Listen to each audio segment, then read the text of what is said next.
The SEC meeting is called. All members are invited. Just like you have stated, I know that she is under investigations, but when SEC is definitely convened, all members of SEC will be invited to attend because our legal regime entails presumption of innocence. The outgoing government chief whip, chairperson of the NRM Parliamentary Caucus, and a member of the Central Executive Committee of the National Resistance Movement, I wish to confirm that the circular from the Secretary General is in the affirmative, that the first meeting of the NRM Parliamentary Caucus of the 12th Parliament of the Republic of Uganda will be held on Sunday, 24th May 2026. This particular meeting derives its mandate from Rule 9 of the Rules of Procedure of the NRM Parliamentary Caucus that makes provision on the internal process of how the National Resistance Movement arrives at candidates for Speaker and Deputy Speaker. Now, Rule 9 of the Rules of Procedure of the NRM Parliamentary Caucus has three critical phases or activities. Number one is expression of interest for those interested to contest for the position of Speaker and Deputy Speaker. Number two, the Central Executive Committee under that rule should also meet to consider those who have expressed interest. Then three culminates into the final approval and endorsement by the NRM Parliamentary Caucus. Now, this rule requires that we sit in a number of days. It will culminate into the NRM Parliamentary Caucus. But before the NRM Parliamentary Caucus, there are other meetings that will take place in order for us to fulfill in its full effect the rules of procedure of the NRM Parliamentary Caucus, and specifically Rule 9 that guides us on the process of determining our internal candidates for the two positions.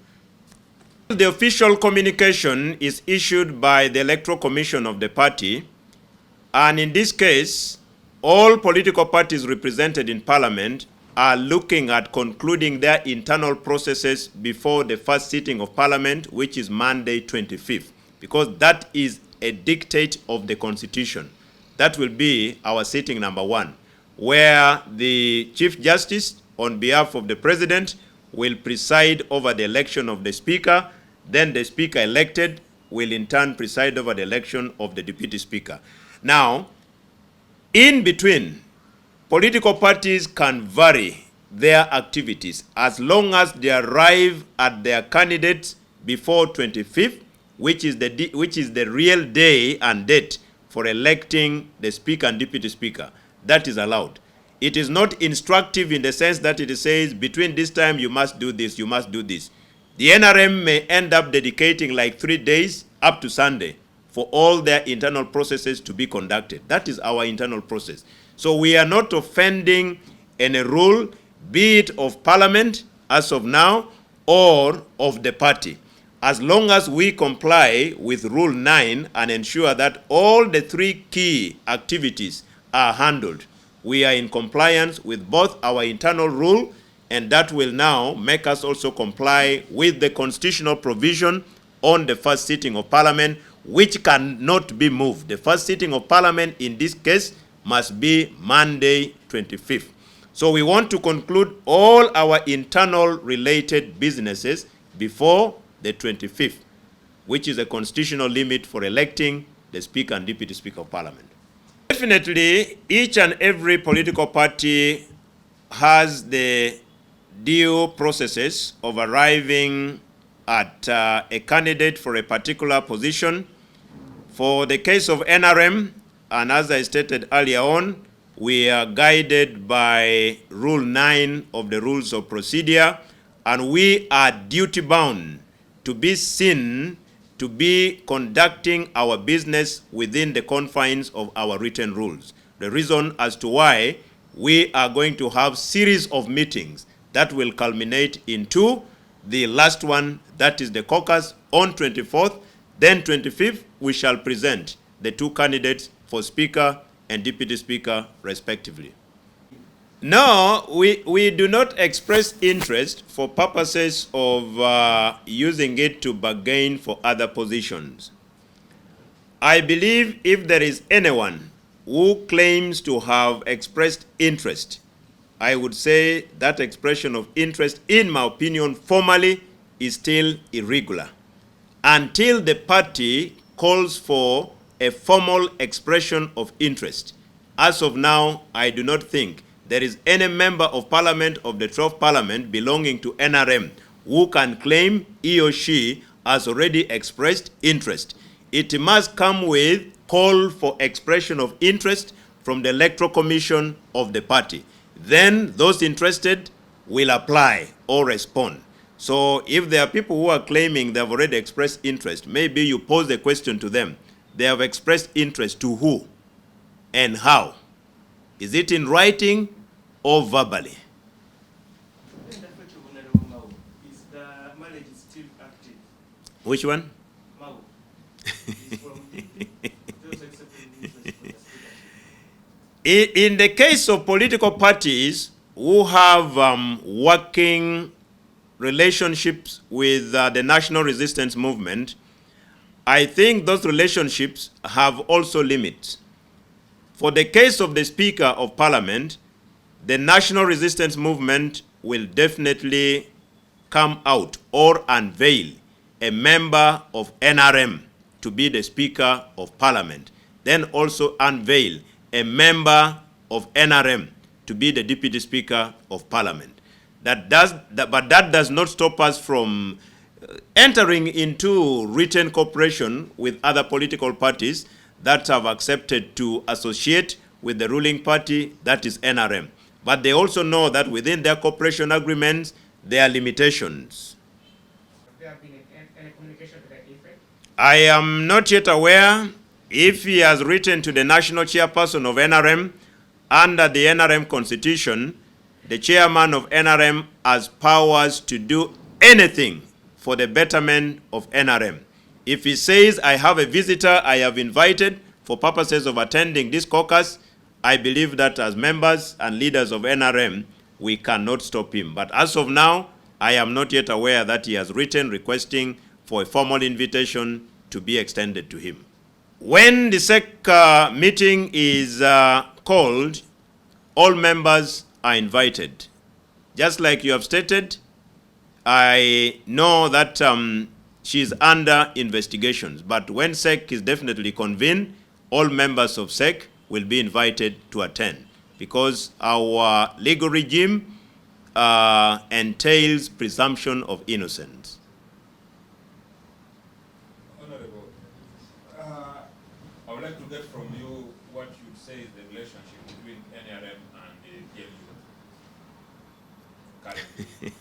Because we see your members who contested under the NRM ticket, they does not operate as a registered political party, implying it is a pressure group under the National Resistance Movement, whose main objective, in my opinion, is to provide checks and balances internally.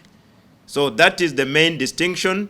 One is a registered political party, one is a pressure group, but comprising of members of the registered political party, but they are there for purposes of providing checks and balances to the registered political party.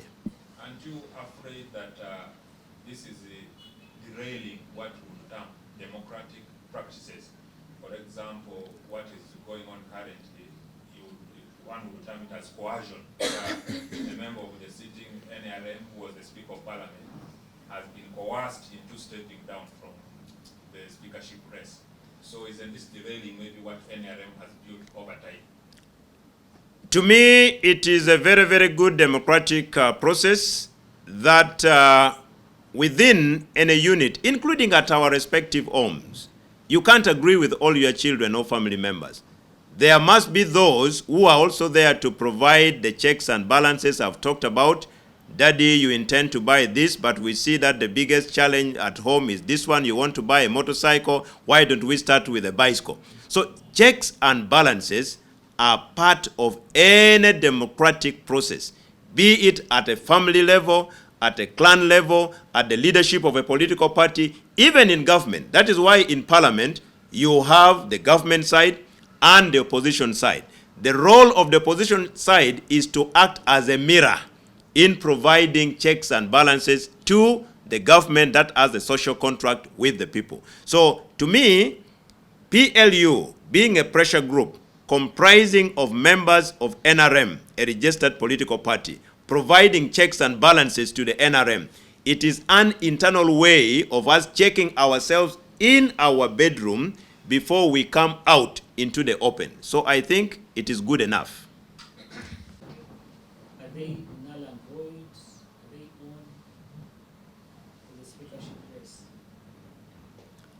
Until all the due processes are concluded within the confines of the rules of this game. When I talk about the rules of the game, the internal rules of NRM for purposes of determining their candidates for speaker and deputy speaker, until we conclude them, I do not want to affirm that we have a candidate now. That process will definitely end on Sunday when the agreed position of NRM has been adopted and approved by the NRM Parliamentary Caucus. And these are members who on Monday will have the right to vote for the candidates they have approved and agreed on. So for now, really, I think we are still in the process of determining. There could be candidates that may appear favored, but I can't confidently say there is already a candidate adopted, there's already a candidate endorsed. We are still going through the due process of scrutiny in order for us to comply with our rules and eventually name our two candidates for Speaker and Deputy Speaker as NRM. Could you talk about the limits and boundaries of this pressure group you're talking about, in the sense that it moves ahead of the party that will ideally be offering leadership to it in way of pronouncing even the next new government. So what are your terms of reference? Their terms of reference as PLU in Canada and NRM? Because we need to really distinguish. They seem to be ahead of the fathers. What could you help? No, they play advisory role. Just like I have explained, they are majorly comprising of registered members of a registered political party. But there are things that they see and say, here we may be going right, here we are not going right. So in terms of their limitation, I think whatever role that is played is advisory internally. But that advisory role is subject to the final determination of the National Resistance Movement leadership under His Excellency President Yoweri Kaguta Museveni. There are questions about the institutional independence. We're saying that the army chiefs, the executive seems to now be reigning on the legislature. Institutional independence in terms of the arms of government, as they should be ideally separate. Is it something you, as government, thought of as these operations continue to raid on the speaker and other leaders in that regard? No, as far as we are concerned, me, I belong to a registered political party, although I am also a pioneer member of the Patriotic League of Uganda. You know that for a reason, for a fact, that I am a pioneer member. When we celebrated MK at 48, I was part of the organizing committee, and that was the first celebration that we hosted at the cricket arena of the National Council of Sports here in Kampala. Then we proceeded to the dinner at Speak Resort Munyonyo. Then we had another program at the that was in Jinja, not Jinja, in Entebbe, at the what? Where they play golf, at the golf course in Jinja, in Entebbe.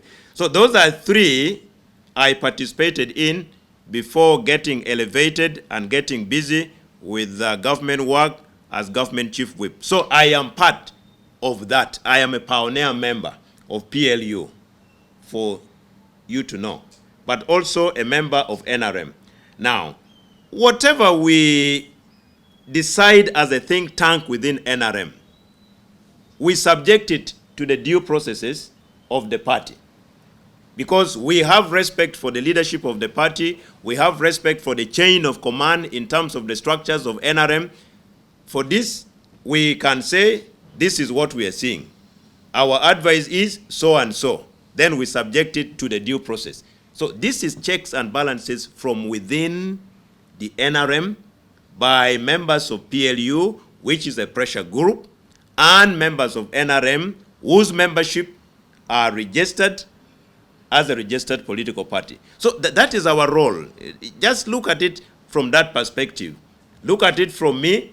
I'm a member of PLU. Not only a member, a pioneer member. So meaning, whatever PLU decides, whatever is discussed, I could be part of it. But that particular advisory decision that we take as PLU is again subjected to the final decision of the party we all belong to, registered under the laws of Uganda, for affirmation. Maybe you can speak to the country. You are the government in transition. You're yet to usher in another one, cabinet in that. Could you explain to the country now